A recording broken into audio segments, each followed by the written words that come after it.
요한복음 4장은 사마리아 지역 수가라 하는 동네에 한 여자가 우물가에서 예수님을 만나 구원을 받는 이야기입니다. 요한복음은 문법적으로 은유적 표현이 많이 나옵니다. 내가 생명의 떡이다. 내가 선한 목자다. 나는 생명의 빛이다. 이런 은유적 표현이 많이 나오는데요. 본문도 구원을 얻는 것을 생명수를 마시는 것에 비유해서 말하고 있습니다. 이 본문을 통해서 사마리아 여자가 어떻게 생명수를 마셔 구원을 받는지를 보려고 합니다. 사마리아 여자가 구원을 받는 첫 번째는 시작은 예수님께서 이 여자를 찾아오심으로 구원이 시작됩니다. 예수님께서 제자들과 남쪽 유다 지역에 있다가 제자들과 함께 북쪽 갈릴리로 가려고 하십니다. 이 사이가 남쪽 유다와 북쪽 갈릴리 사이에 있는 지역이 사마리아입니다. 사마리아. 옛날에는 도시 이름이었고 또 이 당시에는 또 지금은 지역 이름으로 통합니다. 사마리아. 문제가 뭐냐 하면은 그 당시에 유다 사람들과 사마리아 사람들 사이는 별로 좋지 않았어요. 역사적 이유가 배경이 있는데 당시에 이전에 721년도에 주전 721년도에 아시리아가 북이스라엘을 멸망시키고 수도인 사마리아 지역에 강제 이주 정책을 씁니다. 정체성을 없애버리면 반란을 안 일으키니까요. 그래서 이방인들과 이스라엘 사람들이 피가 섞이도록 하고 또 많은 그들이 이주해 오므로 신앙의 순수성이 사라진 거예요. 혈통도 순수한 혈통도 사라지고 또 신앙의 순수성도 사라졌습니다. 그래서 유대인들이 이 사마리아 사람들을 이방인 취급하는 거죠. 저 사람들과 우리는 대화도 안 하고 그들은 유대인들은 또 땅도 밟는 것을 싫어했습니다. 어떤 관계인지 아시겠죠? 근데 예수님께서 사마리아 땅으로 들어가시려고 합니다. 4절을 보시면 4절이 이렇게 시작됩니다. 사마리아를 통과하여야 하겠는지라 이렇게 나옵니다. 왜 그럴까요? 예수님께서 이른 아침부터 종일 걸어서 저녁까지 계속 쉬지 않고 걸어서 왜 사마리아 땅에 들어가셨고 수가라는 마을의 우물가에 가셨을까요? 예? 우물가에 있는 여자를 만나기 위해서입니다. 그 한 사람을 구원하기 위해서 예수님께서 아침부터 정오까지 걸어서 가셨다는 거예요.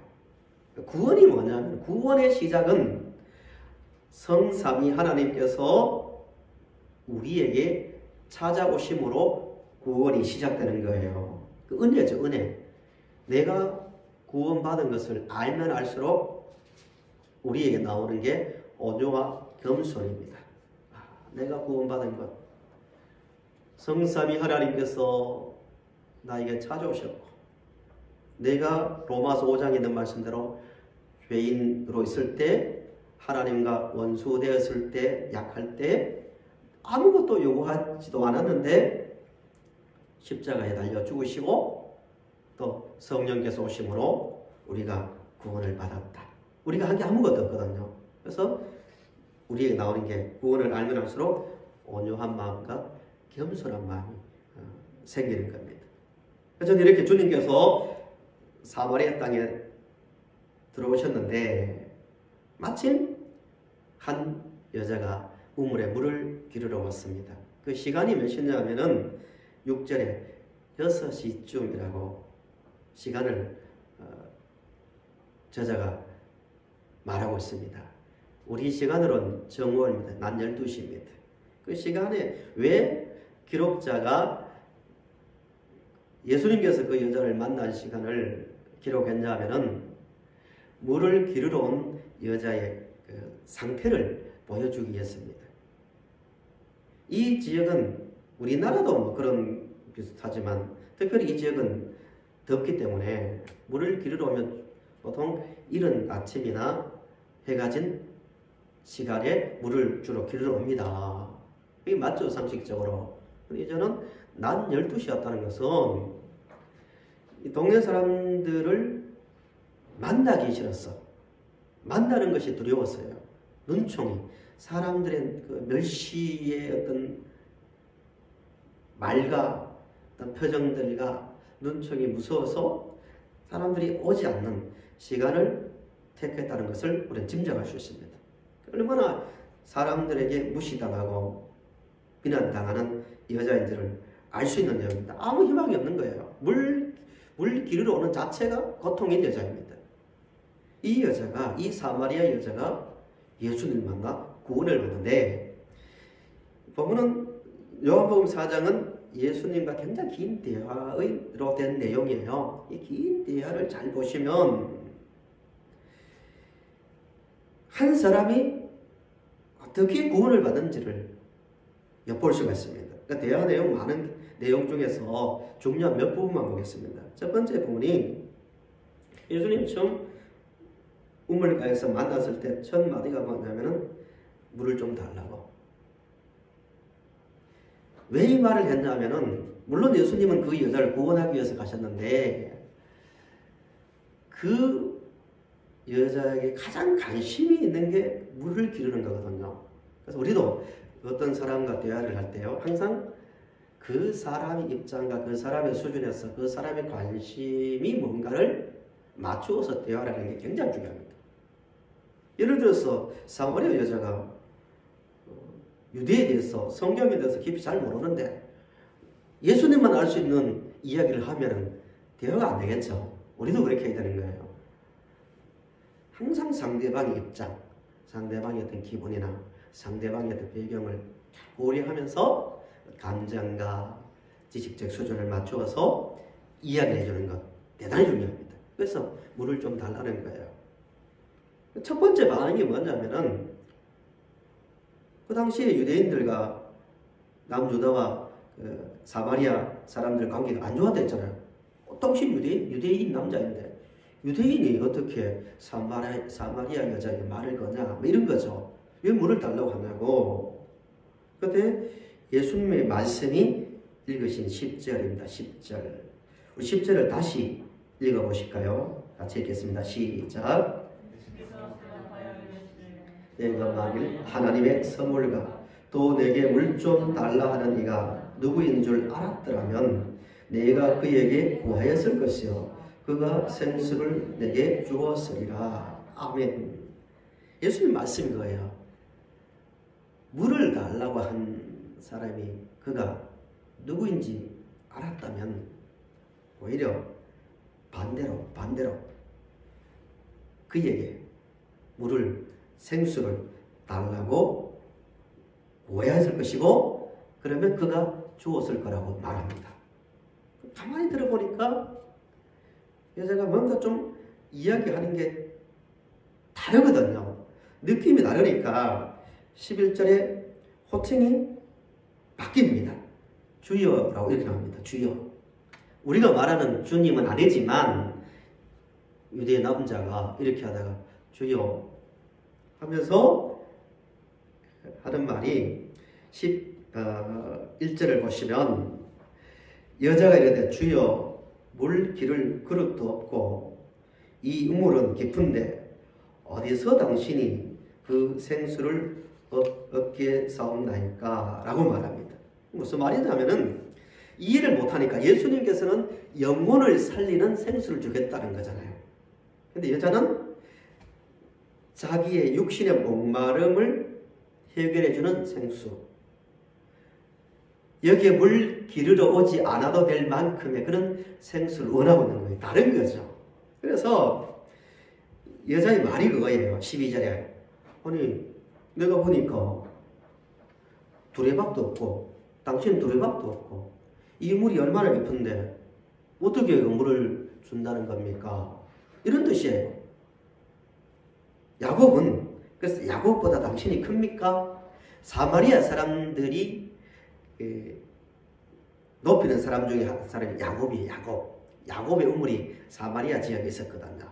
정통성, 그러니까 유대인들은 예루살렘 성전을 정통성이 있다고 하지만 사마리아 사람은 북쪽에 있다고, 그리심산, 사마리아 지역에 있는 산이거든요. 그래서 거기에 모세가 하나님의 백성들을 광야로 인도하여 통과할 때 그리심산에서 여러 지파들을 축복했거든요. 그래. 모세가 이 산에서 축복했고 또 야곱의 우물이 여기 있다. 우리의 정통성은 사마리아에 있다. 이런 뜻이에요. 그래서 야곱이 얘기하는 거예요. 야곱은, 우리 조상 야곱은 깊이 땅을 파서 우물을 파서 자신도 마시고 또 사람들에게 물을 주었는데 당신은 빈손이지 않냐고. 빈손으로 어떻게 우리에게 그런 심층수죠. 깊이 파서 물을 준다는 말입니까? 전혀 이해를 지금 못하고 있는데요. 그때 예수님께서 이제 대화의 내용 점점 깊어집니다. 13절 14절 유명한 말씀이죠. 13절 14절 보세요. 예수께서 대답하여 이르시되 이 물을 마시는 자마다 다시 목마르려니와 14절 같이 읽겠습니다. 시작. 내가 주는 물을 마시는 자는 영원히 목마르지 아니하리니 내가 주는 물은 그 속에서 영생하도록 솟아나는 샘물이 되리라. 아멘. 그러니까 예수님께서 조금씩 자신의 의도를 드러내십니다. 너희들이 매일같이 마시는 물은 어떻다는 거예요? 다시 목마르려니와 내가 주는, 조금 전에 그 얘기했어요. 자신으로 구체적으로 밝힙니다. 내가 주는 물은 영원히 목마르지 아니하리니 내가 주는 물은 그 속에서 영생하도록 솟아나는 샘물이 되리라 라고 말합니다.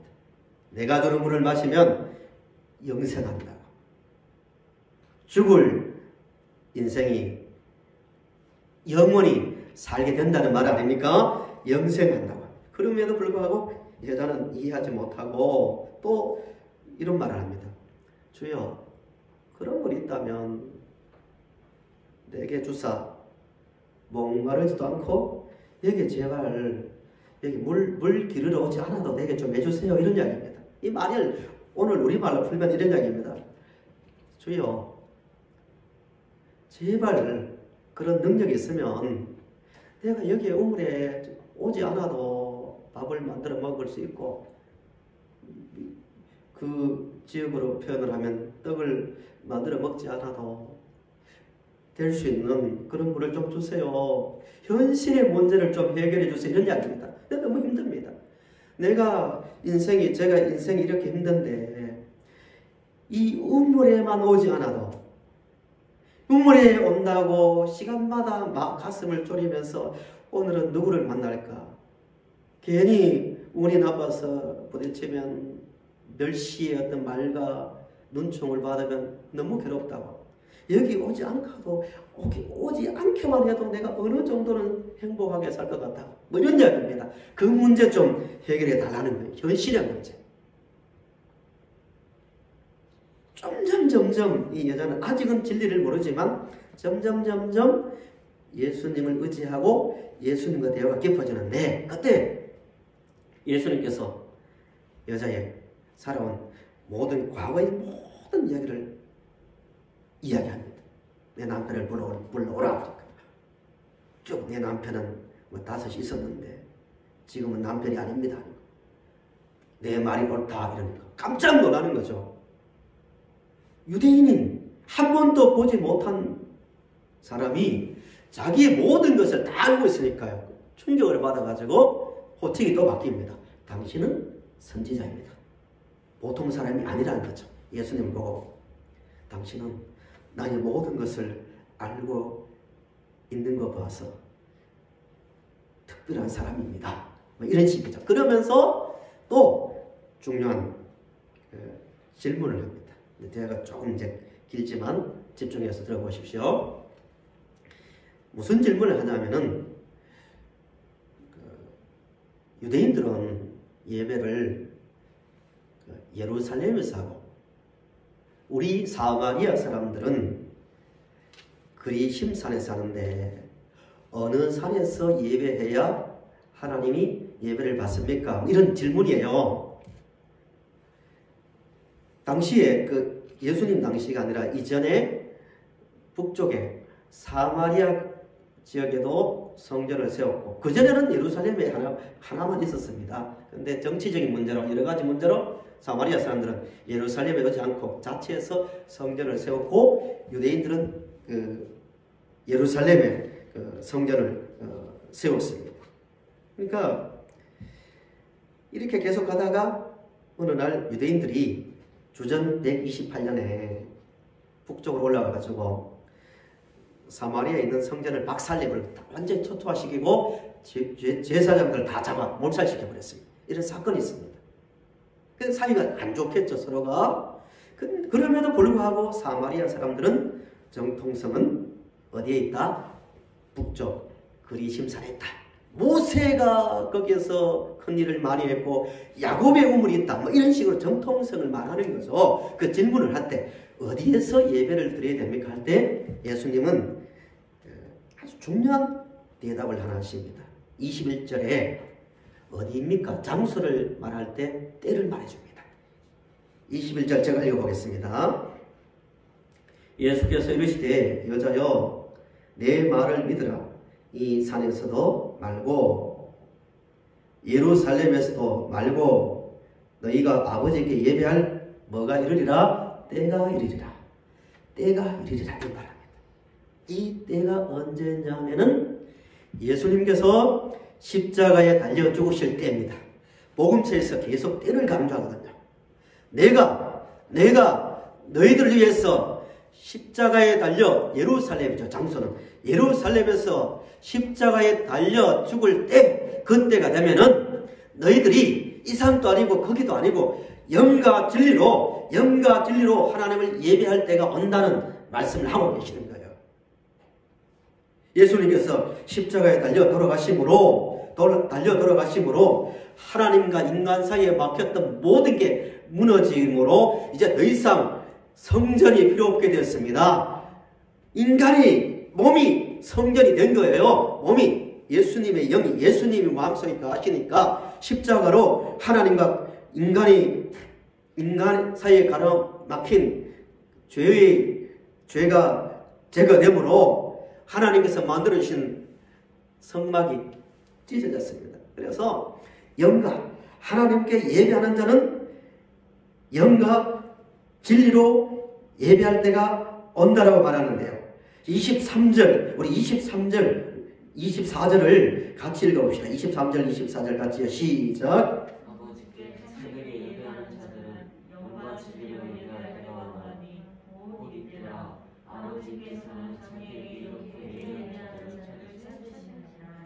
하나님은 영이시니 예배하는 자가 영과 진리로 예배할지니라. 아멘. 유명한 구절이죠. 그러니까 22절에서는 어딥니까 할 때 유대인이 맞다. 유대인의 말이 맞다. 왜 그렇게 말씀하셨냐면은 예수님께서 유대 땅 베들레헴에 오셨고 유대 땅에 속한 예루살렘에서 십자가에 달려 죽으실 것이기 때문에 그런 점에서는 유대인들이 알고 있다는 거지만 그러나 진짜 예배는 영과 진리로 예배할 때가 온다. 십자가에 달려 죽는다는 거죠. 진리가 뭐예요? 여기 진리로 예배한다는 것은 십자가로 하나님과 우리 사이가 회복되었다는 그 사실을 아는 진리. 영은 인격 하나님과 우리가 인격으로 만나서 예배한다는 뜻이에요. 성령으로 오심으로 하나님 우리 사이가 인격으로 만남을 가질 수 있다는, 그래서 진리와 영으로 예배한다는 겁니다.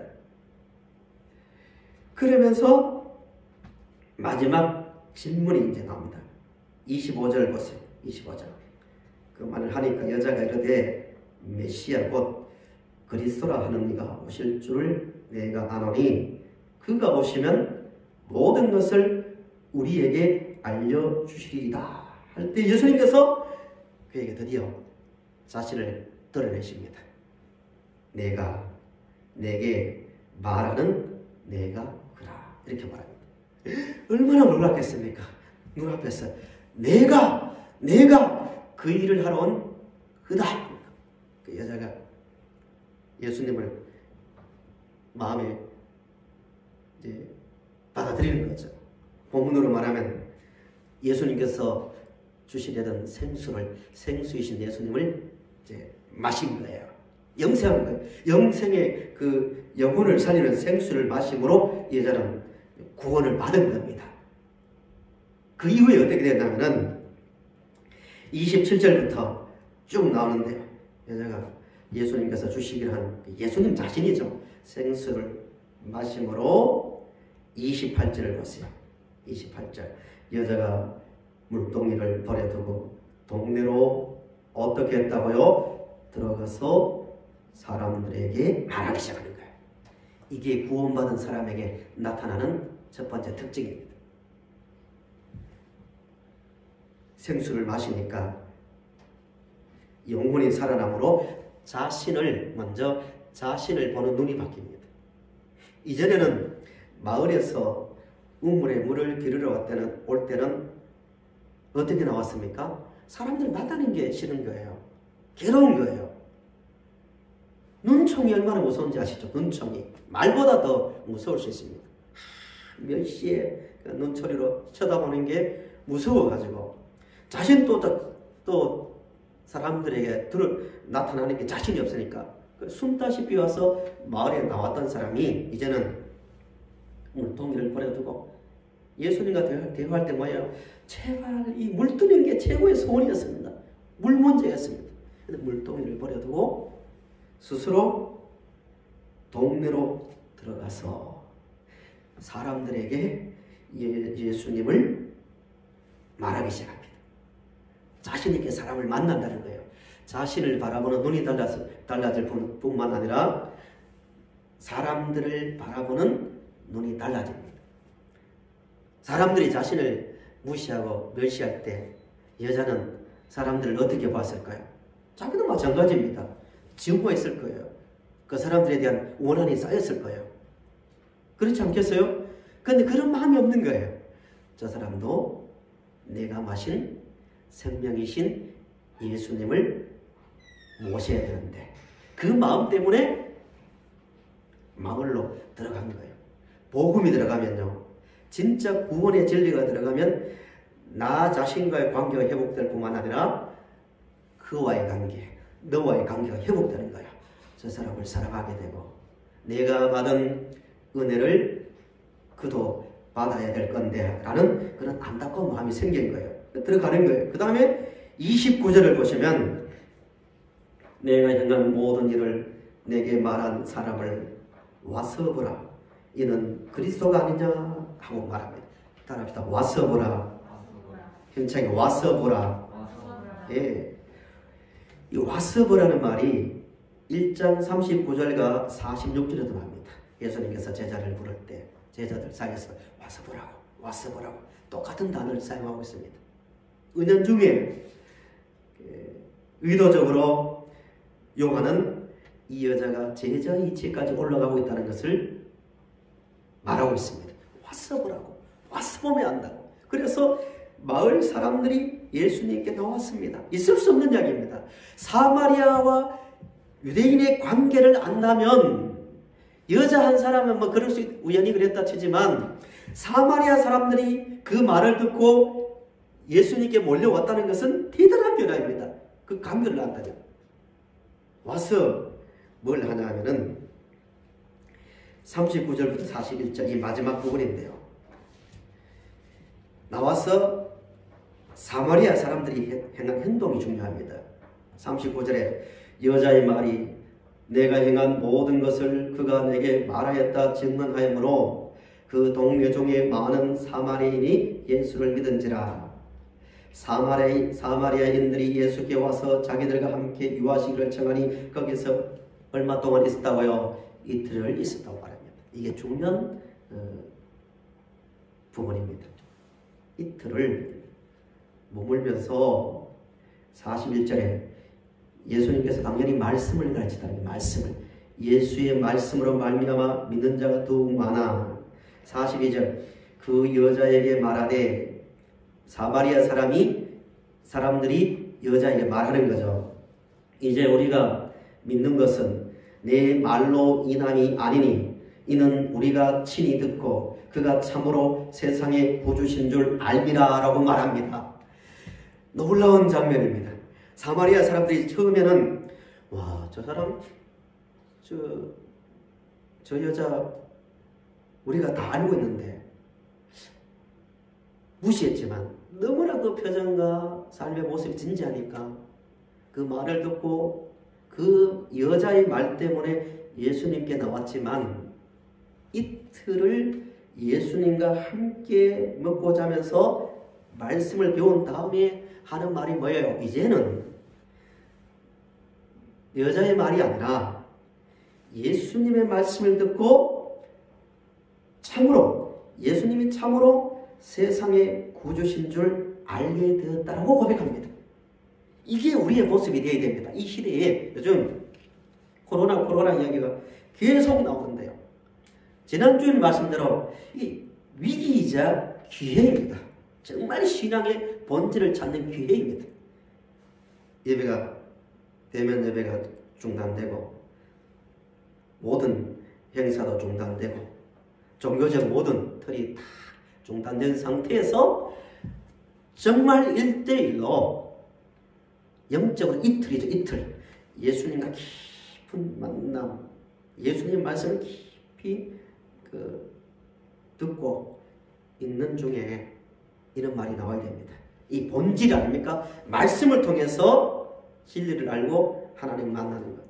우리 입에서, 각자 입에서 이제는 누구의 말 때문이 아니라 목사의 말도 아니고 우리 말에 있는 어떤 여자의 말도 아니고 친히 그가 참으로 세상의 구주인 줄 이제는 알게 되었다. 그의 말을 들었다는 거예요. 이런 각자가 이런 믿음을 가지는 기회를 가져야 됩니다. 요한복음 7장에서 분명히 말씀합니다. 누구든지 목마르거든 내게로 와서 마시라.